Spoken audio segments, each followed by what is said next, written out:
Selamat malam, perkenalkan nama saya Ricardo Stefanus dengan nomor NPM 2051046 dari kelas 1 IMA.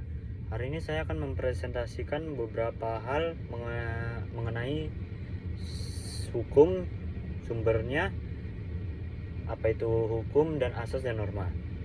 Yang pertama, hukum. Apa itu hukum? Menurut saya hukum adalah suatu hal yang diciptakan demi terjadinya hal yang baik, ya, dan agar tidak terjadinya kekacauan dan membuat masyarakat lebih, dan adanya hukum tersebut membuat masyarakat lebih merasa nyaman dan aman. Hukum juga dibagi menjadi dua, yaitu hukum tertulis dan hukum tidak tertulis. Yang pertama, hukum tertulis. Hukum tertulis adalah hukum yang diciptakan oleh suatu lembaga tertentu dan bersifat memaksa. Karena jika kita tidak melakukan hal tersebut, kita akan diberikan hukuman yang berupa sanksi dan juga denda. Jadi misalnya lah, contohnya kita melakukan kasus pembunuhan, kita akan dipenjarakan seumur hidup, dan juga kita akan dikenai denda yang lumayan besar jumlahnya. Sedangkan hukum tidak tertulis itu lebih bersifat santai dan tidak memaksa. Hukum tidak tertulis itu biasanya juga tercipta dari masyarakat, karena masyarakat sering melakukan kebiasaan tersebut dan sudah dianggap wajib, maka kita harus mengikutinya. Tapi jika kita tidak mengikutinya juga, kita tidak akan mendapatkan sanksi dan denda.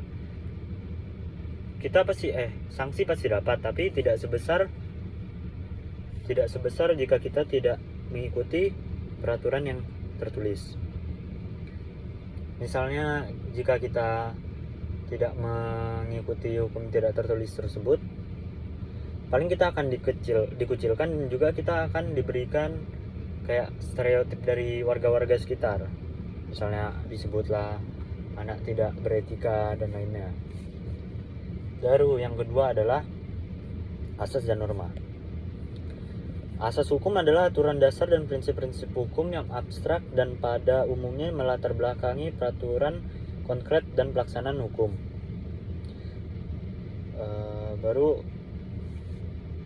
Di pengertian dasar asas tersebut di Indonesia juga ada 3. Yang pertama, hukum dasar. Yang kedua, dasar itu menjadi suatu tumpuan berpikir atau berpendapat.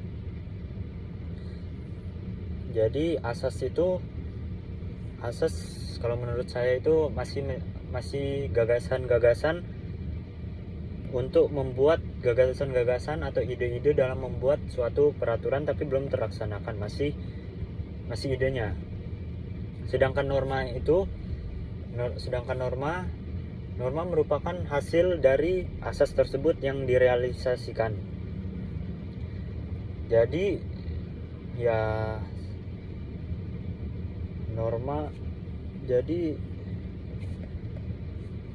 dan juga asas karena masih belum terrealisasikan, jadinya juga masih belum memiliki sanksi atau denda jika kita melanggarnya, karena hal tersebut belum disahkan oleh suatu negara atau oleh satu sistem hukum dalam suatu negara. Sedangkan karena norma itu sudah dibuat dan telah disahkan, jika kita melanggarnya maka kita harus bersiap-siap menerima denda dan sanksi atas pelanggaran yang kita langgar tersebut. Dari penjelasan tersebut kita dapat menyimpulkan bahwa norma mengandung dua unsur yaitu yang pertama patokan penilaian. Jadi kenapa bisa dibilang patokan penilaian? Jadi hukum itu digunakan untuk menilai kehidupan dalam masyarakat, yaitu dengan menyatakan apa yang dianggap baik dan apa yang dianggap buruk. Dan yang kedua, patokan tingkah laku. Pandangan tingkah laku ini lahir bila hukum dipandang sebagai perintah, yaitu ketika masyarakat bertingkah laku sesuai yang ditetapkan oleh hukum. Misalnya jika kita mengikuti hukum tersebut, jadi kita bisa dibilang tingkah laku kita itu ya baik karena kita tidak pernah buat masalah dan kita selalu mengikuti aturan-aturannya.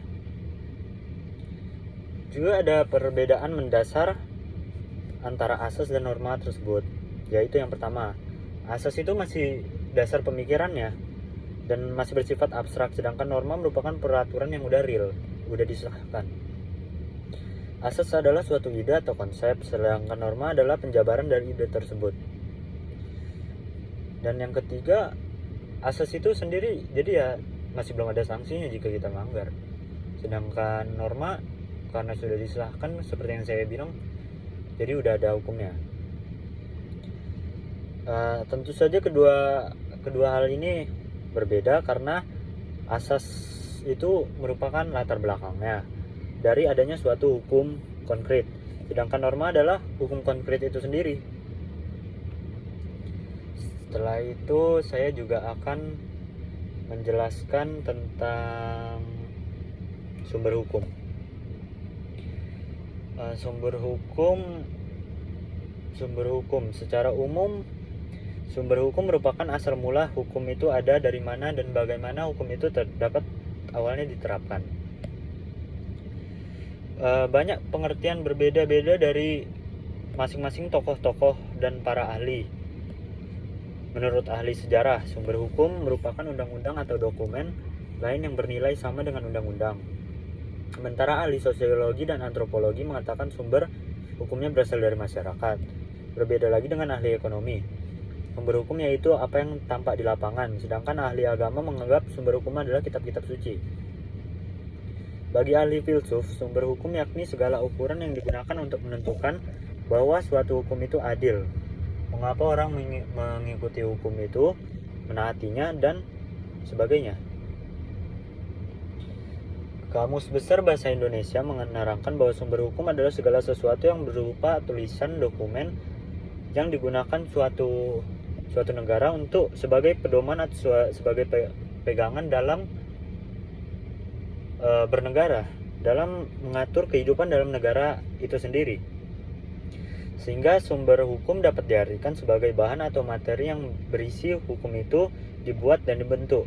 Proses terbentuknya hukum dan bentuk hukum itu sehingga dapat dilihat, dirasakan, dan diketahui.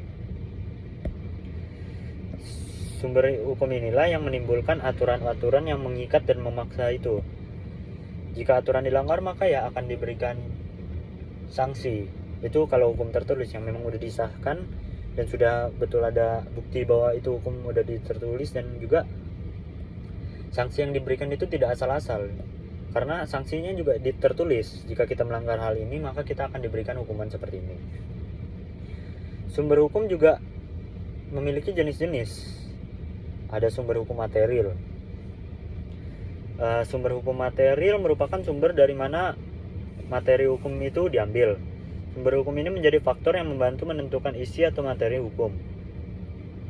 Contohnya, sumber hukum material seperti agama, kesusilaan, kehendak Tuhan, akal budi, hubungan sosial, dan sebagainya. Baru ada juga sumber hukum formal. Sumber hukum formal yaitu sumber suatu peraturan memperoleh kekuatan hukum. Sumber-sumber hukum formal membentuk pandangan-pandangan hukum menjadi aturan-aturan yang mengikat. Sumber hukum formal meliputi beberapa hal, seperti undang-undang. Undang-undang meliputi semua bentuk peraturan perundang-undangan, dalam pengertian material bukan hanya dalam arti formal. Baru ada juga kebiasaan. Kebiasaan adalah perbuatan manusia atau lembaga yang dilakukan secara berulang-ulang mengenai hal yang sama. Jika kebiasaan diterima masyarakat dan masyarakat menganggap hal tersebut sebagai hal yang wajib untuk dilakukan dalam masyarakat itu, maka kebiasaan itu dianggap sebagai hukum tidak tertulis, atau bisa ya, atau kita sebut juga dengan hukum tidak tertulis. Baru ada juga keputusan hakim atau jurisprudensi. Keputusan hakim terdahulu terhadap suatu perkara yang tidak diatur dalam undang-undang dan dijadikan pedoman atau dijadikan sebagai acuan oleh hakim-hakim lainnya. Baru ada juga traktat. Traktat adalah perjanjian antara dua negara atau lebih mengenai masalah-masalah tertentu yang menjadi mengenai masalah-masalah tertentu yang menjadi kepentingan bagi negara-negara yang bersangkutan. Traktat akan mengikat semua orang yang ada di negara-negara yang membuat traktat. Biasanya traktat itu dilakukan oleh dua negara atau lebih. Kerjasama antara dua negara atau lebih dalam memutuskan sebuah peraturan ini. Jika traktat dibuat oleh dua negara, maka perjanjian yang dilakukan dua negara tersebut disebut bilateral. Sedangkan jika perjanjiannya mencakup lebih dari dua negara, misalnya 3, 4, 5, 6 dan seterusnya, perjanjian tersebut disebut traktat multilateral. Baru juga ada doktrin atau pendapat para ahli. Doktrin itu adalah pendapat dari para sarjana hukum terkemuka yang memiliki pengaruh besar dalam pengambilan keputusan bagi hakim. Doktrin juga sering digunakan dalam proses jurisprudensi. Habis itu kita ada juga dari sumber hukumnya.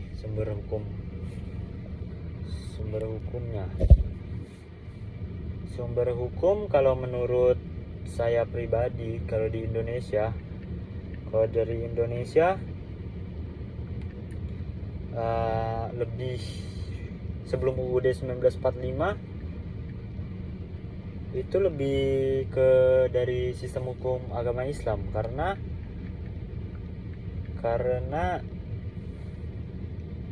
sebelum kemerdekaan kita kan kita mayoritas orang Indonesia itu agama Islam, dan dalam agama Islam dalam Al-Quran juga ada tertulis aturan seperti misalnya jangan berzina, jangan melakukan pembunuhan. Dan hal tersebut menjadi pacuan masyarakat agar kita tidak boleh melakukan hal tersebut, dan juga akan diberikan sanksinya. Tapi setelah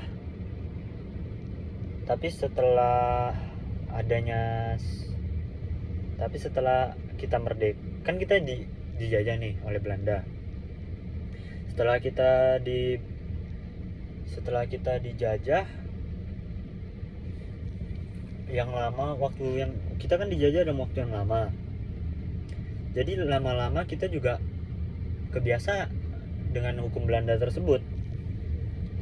Jadi saat Indonesia merdeka, kita menggunakan hukum yang sudah pernah kita jalanin, tapi tidak murni hukum tersebut, melainkan kita juga melakukan penambahan-penambahan yang dianggap sesuai dalam hukum tersebut. Makanya terciptalah UUD 1945. Habis itu selanjutnya sistem hukum sebenarnya ada banyak sistem hukum. Kalau sistem hukum di Indonesia bisa dibilang merupakan sistem hukum campuran, karena ya nggak cuma satu, karena kita beradaptasi dari hukum yang sudah pernah kita jalani. Dan menurut saya hukum diciptakan karena kita ada niat yang baik, makanya juga dibuat untuk ada sanksi-sanksinya. Jadi ya kita harus melaksanakan hukum tersebut dan sebisa mungkin agar tidak melanggarnya. Ya jika kita berani untuk melanggarnya, ya kita juga harus siap dalam menerima konsekuensi yang kita dapatkan atau denda-dendanya. Kita juga jika kita